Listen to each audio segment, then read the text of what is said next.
Qarabağa köçümüz var. Axır ki arzularıma çatıram. Biz seçimimizi Xocavənd rayonunun Hadrut qəsəbəsinə etmişdik. Dünən səbirsizliklə gözlədiyimiz o möhtəşəm xəbəri bizə verdilər. O xoşbəxt anları hətta Instagram səhifəmizdə bölüşmüşəm. İstəsəniz keçid edib baxa bilərsiniz. Bizi Xocavənd rayonunun Hadrut qəsəbəsinə püşk atmaq üçün Qaçqın.com-a dəvət elədilər. Biz də bu xəbəri səbirsizliklə gözlədiyimiz üçün ailəlikcə gedib iştirak etmək istədik. Bu həyəcanımı sizlərə sözlərlə başa sala bilmərəm.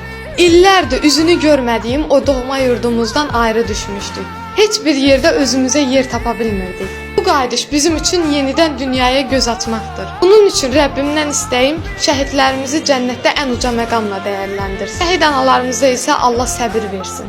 Həmçinin qazilərimizə Allah can sağlığı, səbir versin. İkinci olaraq isə bu şəraiti bizə yaratdığı üçün dövlətimizə təşəkkür edirəm. Qarabağın Hadrutunu sizlərlə bölüşmək üçün səbirsizlənirəm. Həftəyə köçümüzdür. Ona görə də videonu bəyənib səhifəmizi izləməyi unutmayın ki, Qarabağdan isti-isti görüntüləri bu səhifədən izləyəsiniz. Bizə verilən evi sizlərlə bölüşürəm. Şərhlərdə də xeyir dualarınızı almaq istəyərəm. YouTube səhifəmizdə bu proseslərin daha uzun formasını izləyə bilərsiniz.